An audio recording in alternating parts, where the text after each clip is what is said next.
અરે ઓછું નાક પણ અસલી નાક. MDH કાશ્મીરી લાલ મરચાની પાવડર.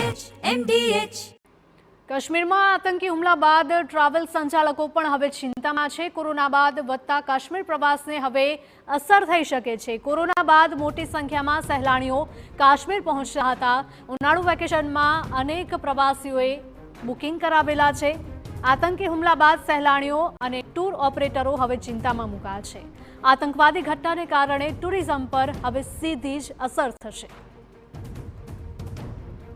જમ્મુ કાશ્મીરમાં શાંતિ બાદ વધુ એક વખત આતંકવાદી હુમલાએ તમામના જીવને કંપાવી દીધો છે. ત્યારે સૌથી મોટી અસર છે તે ટુરિઝમ પર પડશે. ત્યારે હાલની શું સ્થિતિ છે?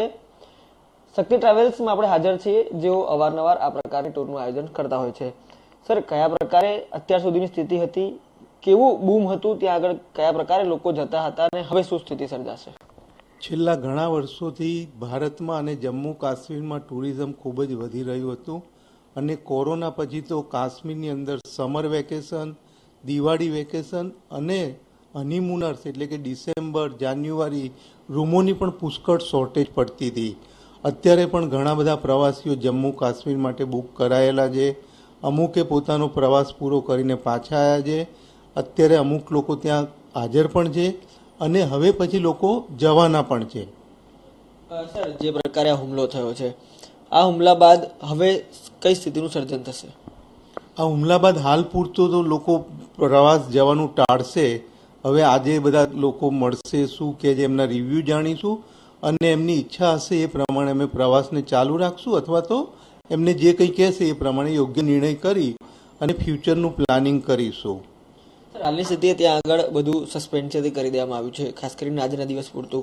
પરંતુ હવે આગામી દિવસોમાં આપ કઈ રીતે જોઈ રહ્યા છો? કેમ કે આપ વર્ષોથી આ વ્યવસાય સાથે સંકળાયેલા છો.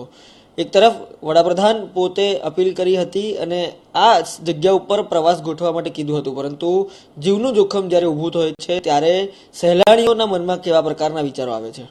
આપની વાત સાચી છે, ખૂબ સ્વાભાવિક છે. તમે કે હું પણ જવાના હોઈએ તો હાલ પૂરતું તો એ વિચાર માંડી જ વાળીએ.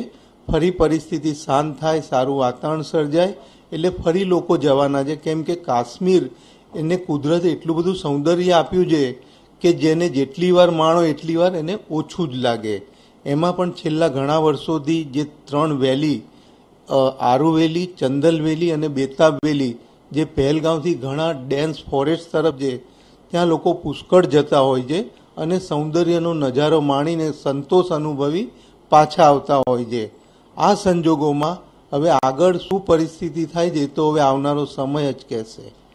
સ્વાભાવિક રીતે કુદરતી સૌંદર્ય ભરપૂર ધરાવતું આપણું જમ્મુ કાશ્મીર, કે જ્યાં અત્યાર સુધી મોટી સંખ્યામાં પ્રવાસીઓ પહોંચતા હતા, પરંતુ જે પ્રકારે કાયરાના હુમલો થયો છે તેના કારણે સ્વાભાવિક રીતે ત્યાં પહોંચતા સહેલાણીઓ વિચાર કરવા મજબૂર થયા છે.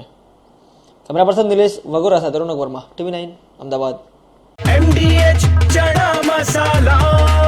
હવે છોલા હોય કે ચોળા, સફેદ ચણા હોય કે કાળા ચણા, બધું મજેદાર બનશે. MDH.